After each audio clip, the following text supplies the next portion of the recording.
నమస్తే friends, welcome to PR competitive. జనరల్గా మనకి చందోదర్పణం, ఈ చందోదర్పణం అనేసరికి డిఎస్సికి, అలాగే టీజీటీకి, పీజీటీకి, దాంతోపాటు UGC net, AP set, TS set, ఈ అన్నింటికి కూడా చందోదర్పణం అనే టాపిక్ మనకి ఉంది. అయితే చందోదర్పణం అనేసరికి ఎలా ఫీల్ అవుతాం అంటే ఇది చాలా టఫ్ సబ్జెక్ట్ అని ఫీల్ అవుతాం. అయితే ఇది చాలా టఫ్ కాదని విషయం మనకు తెలియాలంటే అసలు ఎన్ని మార్కులు వెయిటేజ్ దీనికి, డిఎస్సికి ఎన్ని ఇస్తాడు, ఏ టీజీటీకి ఎన్ని ఇస్తాడు, పీజీటీకి ఎన్ని ఇస్తాడు, ఏ పాయింట్ ఆఫ్ వ్యూ ఇస్తున్నాడు, ప్రీవియస్గా ఇచ్చిన బిట్ ఫ్రేమ్ ఎలా ఉంది, ఈ విషయాన్ని తెలుసుకుంటే మనం ఈజీగా చేయగలం. ఎగ్జాంపుల్గా ఈ చందోదర్పణం నుంచి డిఎస్సికి వచ్చేసరికి, అంటే ఇంతకుముందు ఎల్పీ స్కూల్ అసిస్టెంట్ 2 ఉండే, ఇప్పుడు స్కూల్ అసిస్టెంట్కి ఎన్ని బిట్స్ ఇస్తున్నాడంటే 4 బిట్స్ ఇస్తున్నాడండి. ఒక్కోసారి అయితే 5 ఇస్తున్నాడు, అంటే మ్యాక్సిమం 4 ఇస్తున్నాడు, లేదంటే 5 బిట్లు ఇస్తున్నాడు. అంటే ఇందులో మనకి చందోదర్పణంలో ఉండే అంశాలు ఏమున్నాయి? జాతులు, ఉపజాతులు, వృత్తాలు, దాంతోపాటు ఎత్తులు, ప్రాసలు. చందోదర్పణంలో 4 భాగాలు ఉన్నాయి. ఈ 4 భాగాలలో మొదటి భాగంలో ఉండే ఎత్తులు, ప్రాసలు, వీటి నుంచి మాత్రమే ఎస్ఏకి బిట్లు ఇస్తున్నాడు. అందులో జాతులు, ఉపజాతులు, వృత్తాలు కూడా నేర్చుకుంటాం. అయితే ఈ ఇచ్చిన 4 బిట్లు కూడా లాజికల్గా చాలా సులభంగా ఇస్తున్నాడు. ఆ లాజిక్ కూడా మనకి ఈజీగా అర్థమయ్యేలా ఉంటుంది, జస్ట్ మనసు పెడితే చాలు. అలాగే పీజీటీకి వచ్చేసరికి కొంచెం డెప్త్గా అవుతున్నాడు. పీజీటీకి కొంచెం డెప్త్ అనేది ఉంటుంది. దాని ఆ పాయింట్ ఆఫ్ వ్యూలో వచ్చేసరికి దీనికి 2 బిట్లు వస్తున్నాయంటే ఒక 3 బిట్లు వస్తున్నాడు. అలాగే UGC net, AP set, TS సెట్కి వచ్చేసరికి మనకి 2 బిట్లు వస్తున్నాడు. ఆ 2 బిట్లో కూడా ఒక బిట్టు పద్యం ఇచ్చి ఆ వృత్తం ఏ అలంకారమో, అది ఏ ఛందస్సు అని అడుగుతున్నాడు, అక్కడ ఒక బిట్టు పోతుంది. మరొక బిట్టు ఒక ఎత్తుల గురించి ఎక్కువగా అడుగుతున్నాడు. ఇది దీని నుంచి వచ్చే బిట్లు. అంటే ముఖ్యంగా మనకు డిఎస్సి కాబట్టి డిఎస్సిలో 4 బిట్లు అంటే 2 మార్కులు. ఈ 2 మార్కులకి మనం ఎంత టైం ఇవ్వాలి? జనరల్గా 40 మార్కుల కంటెంట్. ఈ 40 మార్కుల కంటెంట్లో స్కూల్ టెక్స్ట్ బుక్ కంటెంట్ ఎంత వస్తుంది, మెయిన్ కంటెంట్ ఎంత వస్తుంది, మెథడాలజీ ఎంత, దేనికి ఎంత ప్రయారిటీ ఇవ్వాలి, ఎంత వెయిటేజ్ ఇవ్వాలి అని చదివితేనే మనకి ఈ 60 మార్కుల్లో కనీసం ఒక 58 మార్కులు మనం చేయగలం. దాంతోపాటు త్వరలో శ్రీకాకుళం టౌన్లో డిఎస్సికి, అలాగే జేఎల్కి, డిఎల్కి పేపర్ 1 అండ్ పేపర్ 2, అలాగే డిఎస్సికి వచ్చేసరికి సైకాలజీ, మెథడాలజీ, ఈ perspective education, GK, Telugu content, ఇవన్నిటితో కోచింగ్ సెంటర్ని ఏర్పాటు చేస్తున్నాం జూలై 1st వీక్లో. అందులో కూడా ఆసక్తి ఉన్నవాళ్ళు 9550929256కి కాల్ చేయండి. అలాగే మీకు ఆన్లైన్లో కావాలంటే పిఆర్ కాంపిటేటివ్ యాప్ డౌన్లోడ్ చేయండి, కాంటాక్ట్ చేయండి. రైట్. అయితే మనం ఇప్పుడు ఏం చర్చించుకోవాలంటే ఫస్ట్గా అసలు ఎలా చదవాలి అనేది మనకు తెలియాలంటే ప్రీవియస్గా బిట్ ఫ్రేమింగ్ ఎలా ఉందనేది మనకి తెలియాలి. గత ఎగ్జామ్స్లో వచ్చిన బిట్స్, మత్తేప పద్యంలో వచ్చే మొత్తం గురువుల సంఖ్య ఎంత అని అడిగాడు. అంటే ఇది మనకి వృత్త పద్యం, మత్తి వచ్చేసామంటాం. అంటే ఇది ఉత్పలమాల, చంపకమాల, సాక్తలో మత్తేపం అంటే గుర్తుపెట్టుకోవడం చెప్తాను. ఈ మత్తేప పద్యంలో వచ్చే మొత్తం గురువుల సంఖ్య అన్నాడు. అంటే మనం ఘన విభజన చేస్తాం గురువుతో, లఘువుతో. అంటే ఈ మత్తేప పద్యం మొత్తంలో వచ్చే ఎన్ని గురువులు వస్తున్నాయంటే 40 గురువులు వస్తున్నాయి. అంటే లఘువులు ఎన్ని వస్తున్నాయి మనం చెప్పుకుంటాం. అయితే ఈ 40 గురువులు వస్తున్నాయి. అంటే మత్తేప పద్యం గురించి అడిగాడంటే మనకి ఏమని అర్థం కావాలి అంటే శార్దూలం ఉండే గురువులు తెలుసుకోవాలి, లఘువులు తెలుసుకోవాలి, అలాగే శార్దూలంలో ఘనాలెన్నో తెలుసుకోవాలి, లేదంటే శార్దూలంలో ఒక పాదానికి వచ్చే గురువులు ఎన్నో తెలుసుకోవాలి, లేదంటే ఒక పాదానికి వచ్చే లఘువులు ఎన్నో తెలుసుకోవాలి. అంటే శార్దూలం అనేది మత్తేపం కాదు, ఉత్పలమాల కాదు, ఏదైనా కూడా. ఇలా మనం ఒక పాయింట్ ఆఫ్ వ్యూ ఇక్కడ బిట్ వచ్చిందంటే మనం దానికి సంబంధించి వివిధ రకాలుగా ఆలోచన చేస్తూ బిట్ ఫ్రేమింగ్ మనమే చేసుకోవాలి. అంటే ఇక్కడ గురువులు అడిగారు, లఘువులు అడగచ్చు, ఒక పాదం అడగచ్చు, లేదా మొదటి 2 పాదాలు అడగచ్చు. ఓకేనండి, రైట్. అలాగే విషమాక్షరములు ప్రాసస్థానంలో ఉంటే ఆ ప్రాసం ఏది అని అడిగాడు. విషమాక్షరములు ప్రాసస్థానంలో ఉంటే ఆ ప్రాసము ఏది అని అడిగాడు. ఏది అంటే దుష్కర ప్రాస. అంటే ఎత్తులు ప్రాసల నుంచి బిట్లు అడుగుతున్నా చెప్పారు కదా, ఇది ప్రాస నుంచి ఒక బిట్టు వచ్చింది. ఓకేనా? అలాగే విషమాక్షరములు అంటే ఏమిటి, ఇవన్నీ కూడా మనం ప్రాస చెప్పేటప్పుడు చెప్పుకుందాం. అలాగే ఛందస్సులో గురువుకు సంకేతం ఏది అన్నాడు. ఛందస్సులో గురువుకి సంకేతం మనం జనరల్గా యు ఆకారం పెడతాం. ఈ యుని ఏమంటారంటే అర్ధచంద్రాకృతి అంటాం. లేదు ఐని నిలువుగీత అని చెప్పి మనం చెప్పుకుంటాం. లఘుని నిలువుగీత చెప్పుకుంటాం. అంటే ఛందస్సులో గురువుకు సంకేతం ఏంటంటే అర్ధచంద్రాకృతి. ఈజీగా అడిగాడు. అలాగే పద్యం మొత్తంలో 16 సూర్యగణాలు ఉండే ఛందస్సు ఏది అన్నాడు. చూసారా, పద్యం మొత్తంలో 16 సూర్యగణాలు ఉండే ఛందస్సు ఏది? ఆటగాళ్ళది. మనం ఏం చేస్తాం, ఆటగాళ్ళది లక్షణాలన్నీ కూడా మనం చదువుకుంటాం. చదువుకుని కొంచెం లాజిక్ మనం ఆలోచిస్తే ఈ బిట్టికి ఆన్సర్ మనం ఈజీగా చేయగలం. అంటే ఒక లక్షణమో లేదా ఒక బిట్టో లేదా వ్యవహారం చదువుకుంటున్నామంటే దాన్ని పలు రకాలుగా ఆలోచన చేయాలి. అలా ఆలోచన చేయాలంటే ఇలా ప్రీవియస్ బిట్స్ మనం తెలుసుకుంటే ఓకే ఇది ఇచ్చాడు కూడా మరో రకంగా ఇవ్వచ్చు, మరో రకంగా ఇవ్వచ్చు అనే ఆలోచన మనకి వస్తుంది. అలాగే కంద పద్యంలో బేసి స్థానంలో ఉండకూడని గణానికి ఉదాహరణ. కంద పద్యంలో బేసి స్థానంలో ఉండకూడని గణానికి ఉదాహరణ అన్నాడు. అది ఇచ్చి కిలాడి అని ఇచ్చాడు. ఇక్కడ జగనం ఇవ్వలేదు, జగనం ఇవ్వకుండా కిలాడి అని ఇచ్చాడు. అంటే కిలాడి గుర్తు మన గణాలు గుర్తించినప్పుడు అది జగనంగా వస్తుంది. అలాగే ఇంకోటి కూడా ఇచ్చాడు. ఇంకొక బిట్ ఏమి ఇచ్చాడంటే కంద పద్యంలో 2వ పాదంలో 3వ గణంలో ఉండవలసిన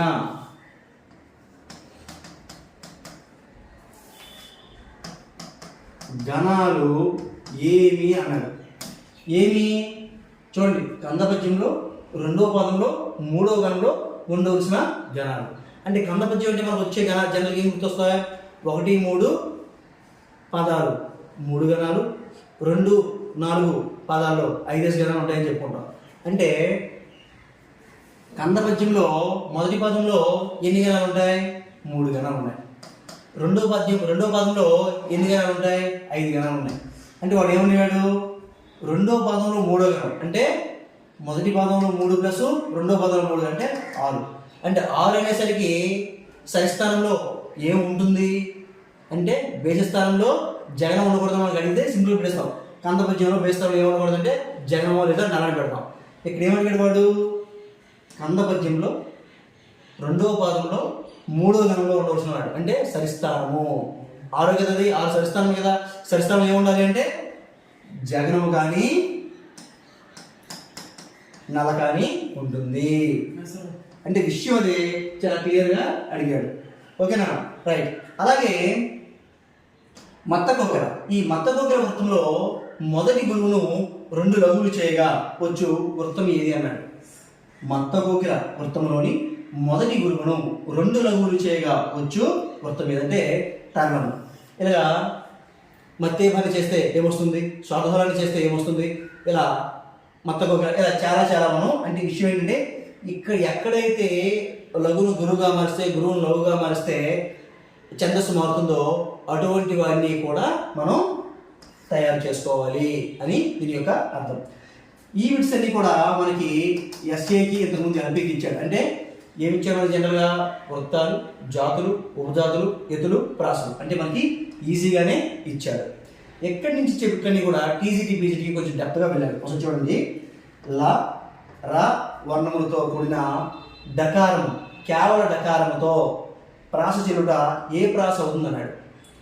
లకారము లకారము రకారం ఈ వర్ణములతో కూడిన డకారము అంటే లాతోను రాతో ఈ రెండింటితో కూడిన డకారము కేవల డకారంతో ప్రాస చెలుతుంది. కేవలం డాతోనే ప్రాస చెలుతుంది. అటువంటి ప్రాసని ఏ ప్రాస అంటారు అంటే ఉభయప్రాస ఏముందండి? ఉభయప్రాస. అలాగే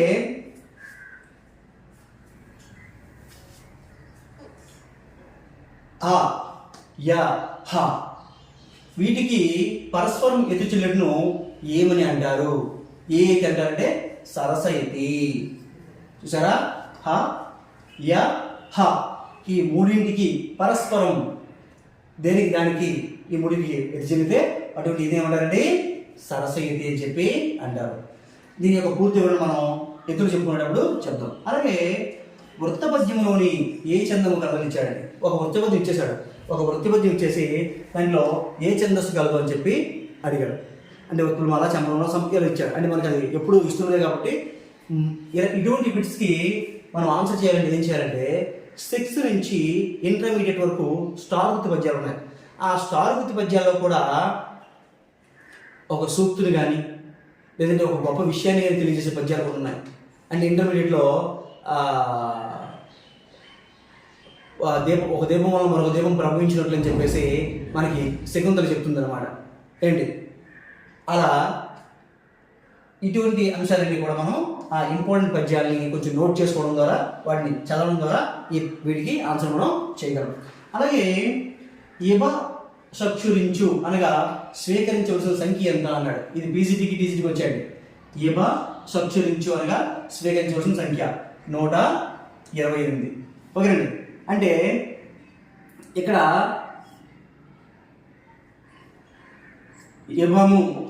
యభము అంటే గజము అంటే ఏనుగు. జనరల్గా మనకి ఇది ఎలా ఇచ్చాడంటే అష్టదిగ్గజములు అనే పేరుతో 8 ఇచ్చాడు. అలాగే చక్షువులు అంటే కళ్ళు 2. అలాగే ఇంద్రుడు అంటే 1. ఇలా 128 అని చెప్పి అన్నాడు. అలాగే అక్షయింద క్షీరంలో అంటే 512. ఇది దేనికి ఏ అంకె వస్తుంది ఇలాంటివన్నీ కూడా మీకు నేను చాలా క్లియర్గా నెక్స్ట్ క్లాస్లో చెప్తాను. అలాగే 26 చందములలో పుట్టు సమవృత్తముల సంఖ్య ఎంత అన్నాడు. అంటే 26 చందముల నుంచి మనం చేస్తే వాటి నుంచే పుట్టే సమవృత్తముల సంఖ్య ఎంత అన్నాడు. అంటే 13,42,17,726. 13,42,17,726 వృత్తాలు పుడతాయి అన్నమాట. అలాగే కవిరాజ విరాజితము వృత్తములోని మొదటి 2 లఘువులను గురువుగా చేయగా వచ్చి వృత్తం మీద మానవి. ఇందాక మనం తరలం చెప్పుకున్నాం కదా. ఇక్కడ అది మత్తగోగుల తరం అయితే ఇక్కడ కవిరాజ విరాజితము మానవి అవుతుంది. ఆ విధంగానే శంకరంబాడి సుందరాచార్య పేరు గణవిజయం చేస్తే ఏమవుతుందంటే త్యాటగిరి. ఇది అందరికీ కూడా తెలిసిందే. శంకరంబాడి సుందరాచార్య అనే పేరును ఘన విభజన చేయగా వచ్చే పద్యం ఏంటంటే త్యాటగిరి. అలాగే వీడి మొదటి దగ్గర ఏం చేశాడంటే జతపరచమని చెప్పాడు. జతపరచమని చెప్పి తోటకము, భుజంగప్రేతము, దుర్గలంబతిము, స్రగ్ని ఇచ్చాడు. ఇచ్చి దాన్ని జతపరచమని చెప్పాడు. యా యా యా, రా రా రా రా, సా సా సా, సా భాబారా, ఇలా చేయడం అనేది జరిగింది. దాంతోపాటు కందపద్యంలో 2వ పాదంలో 3వ వరంగా ఉండవలసిన కారణాలు ఇది మీకు ఇంతకుముందు చెప్పాను. నా జగనము నలాని. అలాగే ఇవన్నీ కూడా మనకి ప్రీవియస్గా వచ్చిన బిట్స్. ఈ బిట్స్ని బేస్ చేసుకుంటే ఏ విధంగా చదవాలి, ఎంత లోతుకి వెళ్ళాలి, ఎలా ఇష్టం అంటే ఒక విషయం గుర్తుపెట్టుకోండి. డిఎస్సి పాయింట్ ఆఫ్ వ్యూ అయితే మాత్రం స్కూల్ అసిస్టెంట్కి చాలా ఈజీగా ఇస్తున్నాడు. ఓకేనా. దాన్ని మీరు ఆ 4 బిట్లు ఈజీగా చేయగలరు. అది కూడా నేను క్లియర్ నెక్స్ట్ క్లాస్లో చెప్తాను. అయితే ఇక్కడ చూడండి, ఈయన అనంతమాచుడు తన యొక్క చందోదర్పణంలో ఛందస్సు యొక్క గొప్పదనం గురించి చెప్పాడు. ఏమని? విద్య లోపల ఉత్తమ విద్య కవిత్వము. మరి కవిత్వము చందోవేద్యము కావున చెప్పును హృద్యంబుగా కవిత చంద నర్పడ కృష్ణ. అంటే విద్య అన్నింటిలో కంటే కూడా ఉత్తమ విద్య ఏదైనా ఉందంటే అది కవిత్వమే. కాబట్టి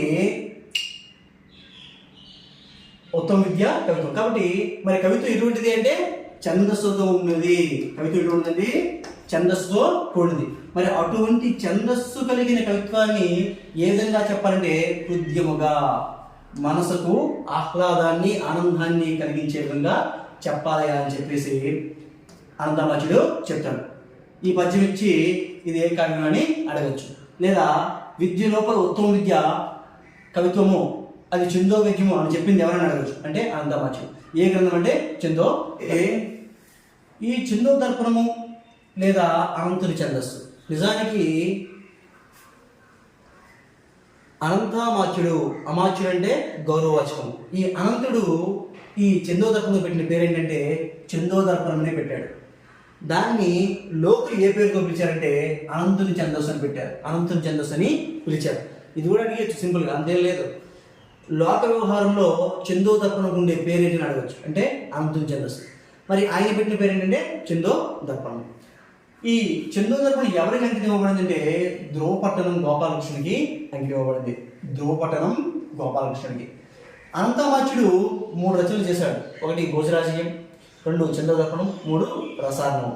దీని గురించి పూర్తి వివరాలన్నీ కూడా మనం శ్రీనాథయంలో అనంతమాచ్యుడు చెప్పినప్పుడు చెప్పుకున్నాం.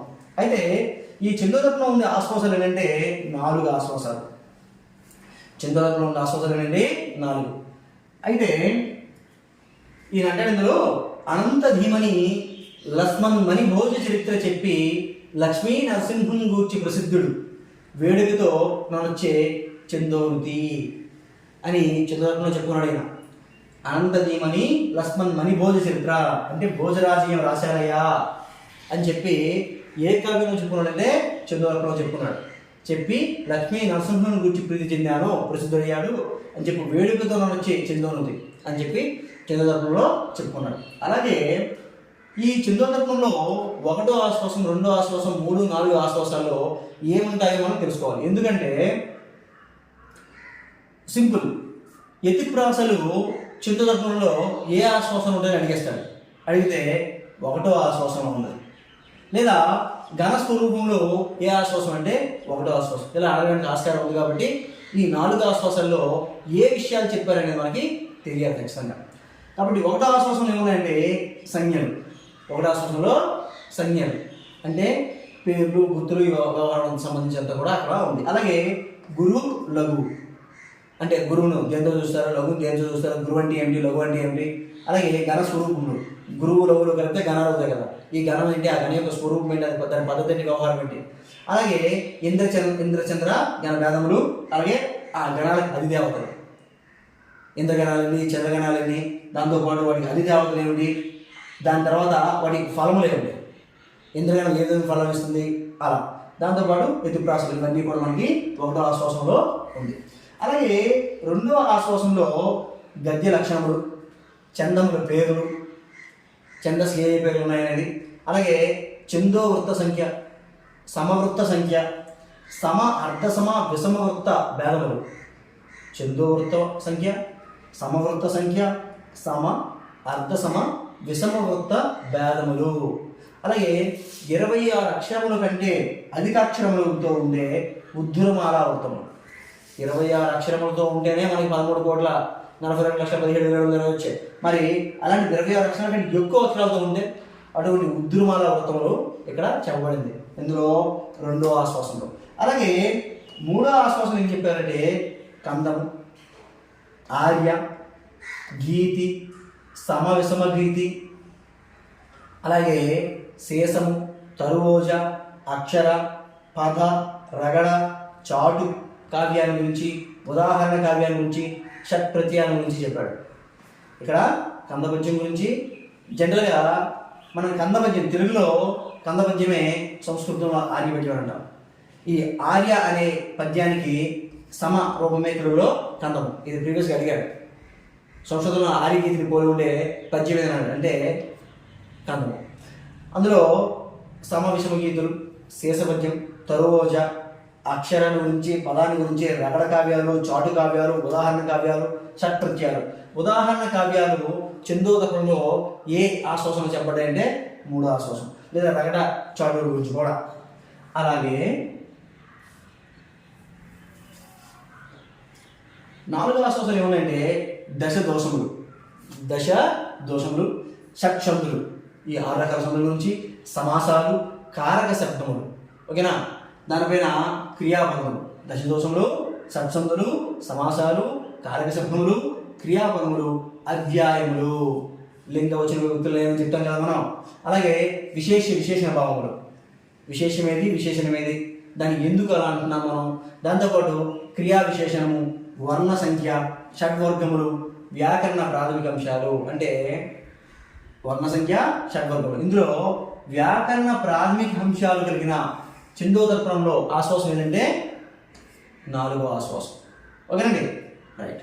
అలాగే ఛందస్సుకు సంబంధించిన గణ, వృత్త, అర్ధసమ, ఉపజాతి పద్యాలు అన్నీ సంస్కృతం నుంచి మనకి గ్రహించాడు అనంతమాచార్యుడు.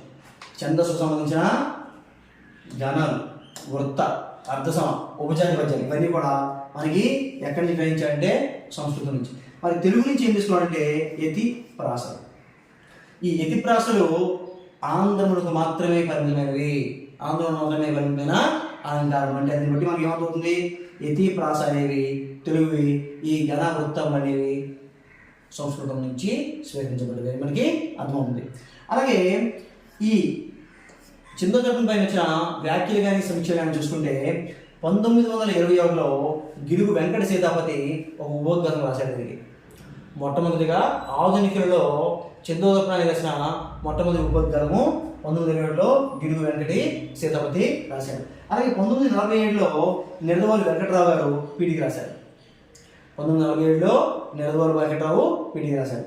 1958లో రావూరి దొరస్వామి శర్మ కూడా ఒక సమీక్ష రాశాడు. 1958లో రావూరి దొరస్వామి శర్మ ఒక పీఠిగా రాశారు.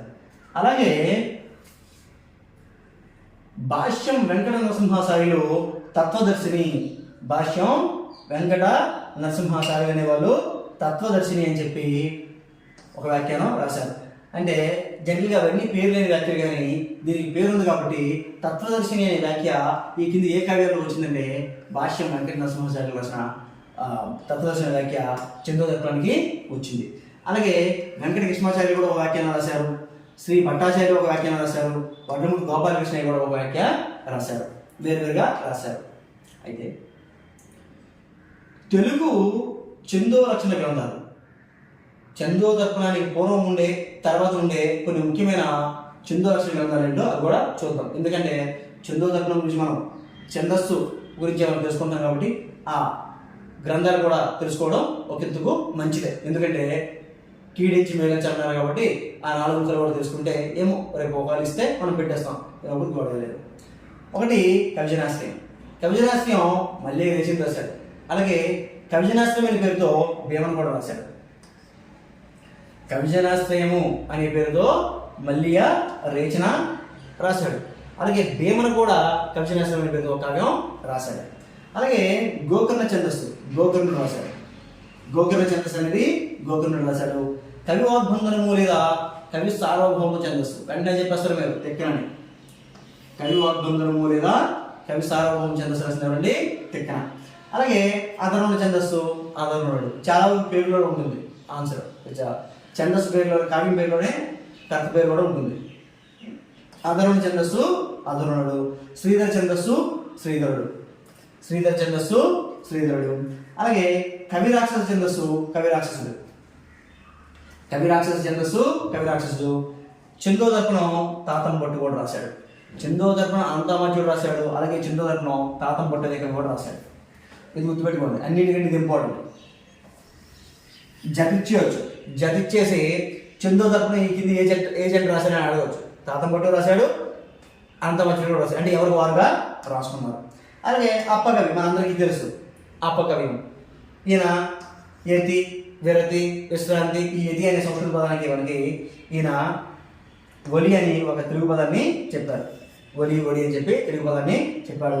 అలాగే ఈ చందోదర్పణం ఉండే ప్రథమ పద్యం ఏంటంటే శ్రీరామ స్తనమండలి మీద కాశ్మీరా.